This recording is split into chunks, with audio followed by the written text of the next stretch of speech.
Muito obrigado, professor Yoshida. Mas é que como o tempo está limitado, desculpe, então gostaria de finalizar essa sessão não recebendo as perguntas que nós ouvimos as palestras de 5 pessoas. Então, resumindo esse conteúdo da palestra, no caso do Brasil, que é a produção de energia, que o ponto de partida era a política de energia, que a crise do petróleo de 1970, década de 70, e depois o governo que liderou essa política e que agora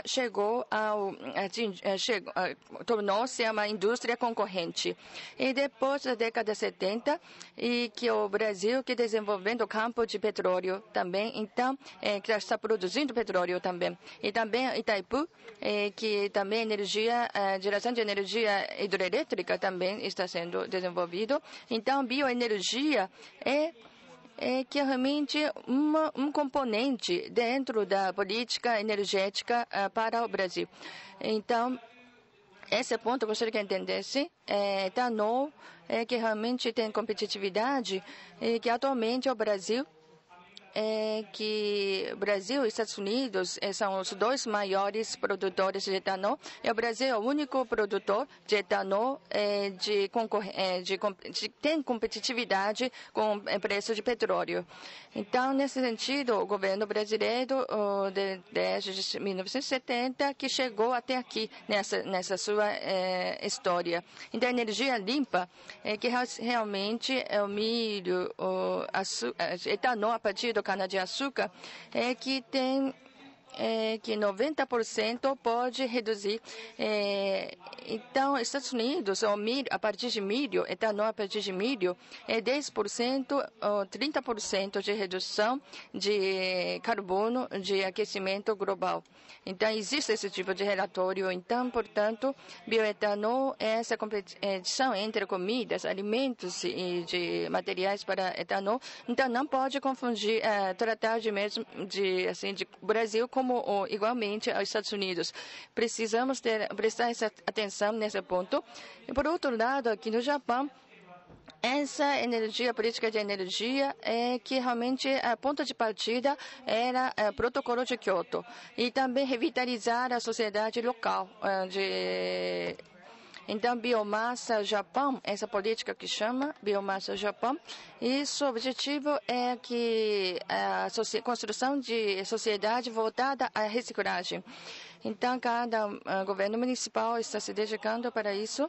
As principais atividades é reuso dos óleos de resíduos, que também aqueles resíduos que vêm de indústrias, resíduos industriais. Então, reutilização desses resíduos que produzir o líquido, combustível líquido. Então, isso faz parte da construção de sociedade voltada à reciclagem. Então, o ponto de partida é bem diferente do ponto de partida do Brasil. Então, dentro desse contexto, o que o Japão deve aprender tirar de lição do Brasil. Então, mas focalizando a cooperação, o Japão tem muita coisa a aprender do Brasil, porque o Brasil é um país desenvolvido no etanol, na área de etanol, de tecnologia, e que o Brasil existe muitos assim de materiais, assim de biomateriais. Então, e outro ponto importante, o Brasil o uso de etanol, isso foi combinado com a indústria automobilística, a carro flex, que está 80% ou 90% é flex. Então, isso é por causa da colaboração com o setor automobilístico. Esse sistema social, essa política, como é que o Brasil conseguiu dar incentivo para o setor privado? Nesse ponto, o Japão deve aprender muito. Então, por outro lado, o Japão pode dar que tipo de apoio ou cooperação dar, contribuição dar. Primeiro é tecnologia, como o professor Shirota disse, atualmente o uso no Brasil, madeiras ainda está representando uma boa parte.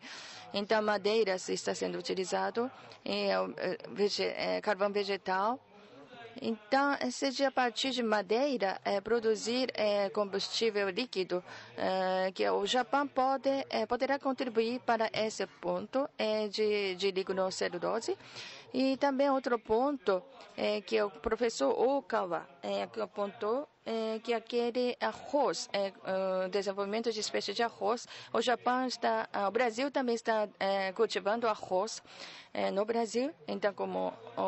Então, nossa tecnologia sobre o desenvolvimento de espécies de arroz também que poderemos contribuir para o Brasil que para aumentar a alternativa de materiais para se usar a produção de biocombustível.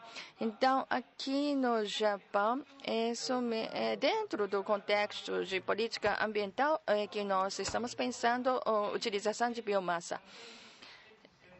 Como o professor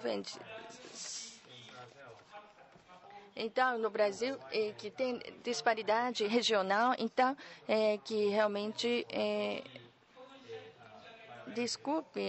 que o Brasil também está sendo desenvolvido, a urbanização deve ter problemas de resíduos industriais ou resíduos que vêm da família, como na favela. Então, como utilizar esses resíduos, que essa nossa experiência poderia dar uma lição para o Brasil também, assim que eu penso pessoalmente. Então, isso tudo que é minha resumo que eu fiz sobre a sessão dessa sessão. Muito obrigado aos 5 palestrantes dessa sessão e gostaria de dar algumas informações do nosso secretariado. Aguarde mais um pouco, por favor.